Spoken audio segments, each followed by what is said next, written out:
Welcome back. So let's talk about the Labour Day. We're joined in the program by Mr. Mechi Asugwon. He's a former deputy president of the Nigeria Labour Congress. Mr. Asugwon, thank you so much for coming on the program. Thank you. Good morning.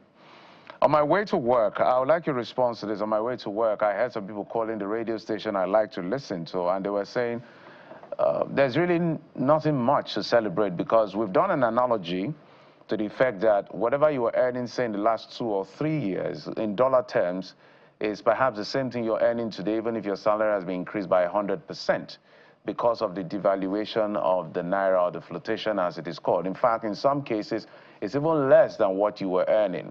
And the Labour had agreed to certain terms, I think last year, to the effect of 70,000 naira. Some are paying, some are not paying. So from where you sit and your overview, is there a reason for workers to mark this day? And if they do, what should be the language to the government?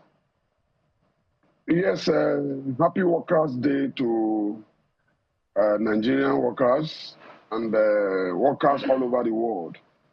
I stand to correct the impression created by those workers that made such calls possibly on your way to work. But I tell you that the celebration you see us activate and reactivate on a yearly basis has more to do with the struggle of our heroes past, which we continue to build over the years.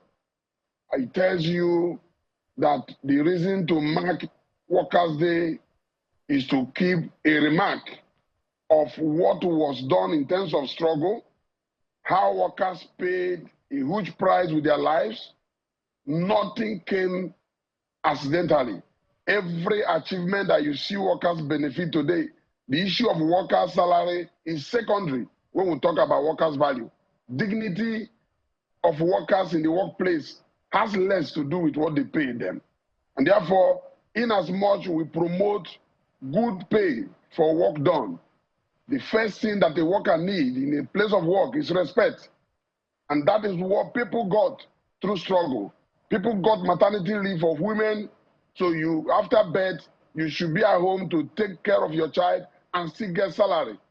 Some of this struggle that we got for annual leave, that people must work for 12 months and still get a time to rest in a year, those are the values we celebrate. We celebrate values of workers, that workers can gain work break. In working for 12 hours or 8 hours, there is a time to rest.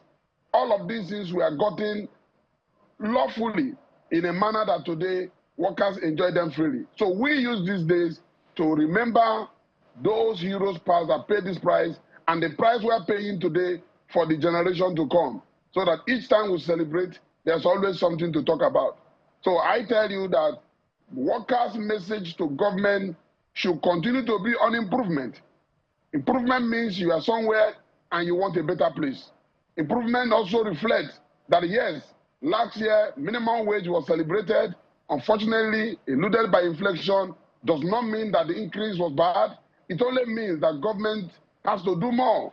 So our target and our belief is that Nigerian workers, especially the leadership, must continue to advance the call for welfare improvement, because there's no limit to it until the economy is stabilized. In as much we are not in control of the market price, because all the goods we consume majorly are imported. Therefore means that the currency and the value of naira is less important now, because if what you need to eat is possibly imported through the value of dollar, the 70,000 minimum wage today, I tell you, is already being overwhelmed by consumption of workers.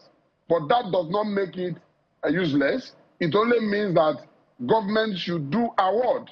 Minimum wage cannot come until 4 or 5 years. But what can come every year or every month and any time necessary is for government to do wage award.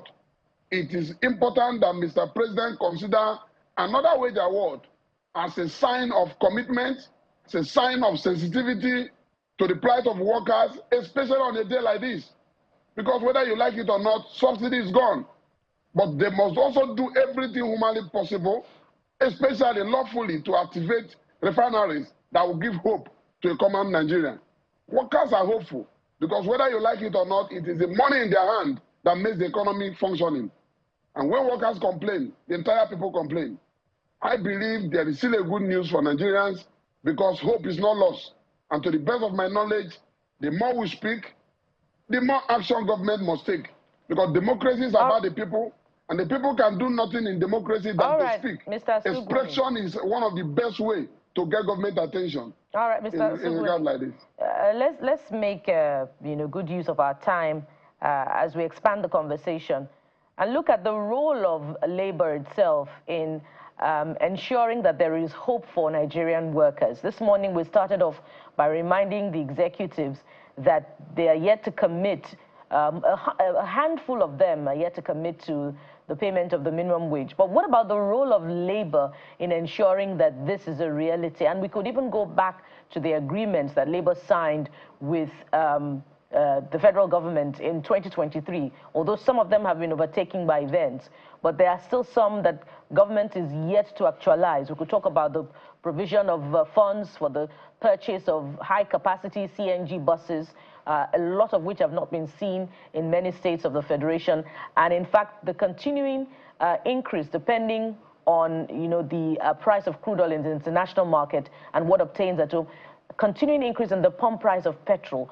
Some would say that labor's voice has been hollow in actualizing the demands of workers, and indeed, labor cannot be trusted to take up the cause of workers. How do you respond to this?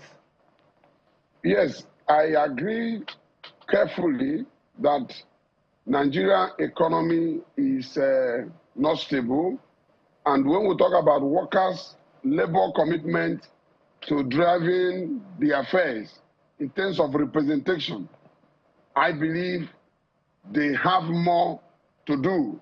Again, let me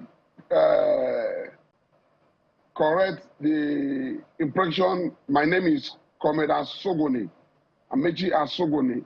So beyond that, I want to emphasize that the issue of labor vis-a-vis Nigerians must be put in the right perspective. I agree. Trade unions have the obligation, and that obligation is expected that they meet that very duty on daily basis. And when you consider the rate of fuel today, when we know that fuel is a determinant for production, determinant for transportation, determinant for consumption, and therefore you cannot do much in the economy if you don't regulate the price of PMS fairly. I call, using this platform, to call on Nigerian workers, to call on the leaders of Nigerian workers to ensure that our philosophy, our resolution to ensure that we put government in check must never be de-emphasized. We will do this because it's our obligation. But as of today, Nigerian workers are still prevailing. Don't forget, there are certain policies that have been withdrawn as a result of workers' resistance. People only complain of what they suffer today. They don't appreciate what has been averted from being suffering. And I know that last year, including early this year, there were policies that would have made life harder, but eventually notification from labor leaders or organized labor, in that, as the case may be, actually shielded that away.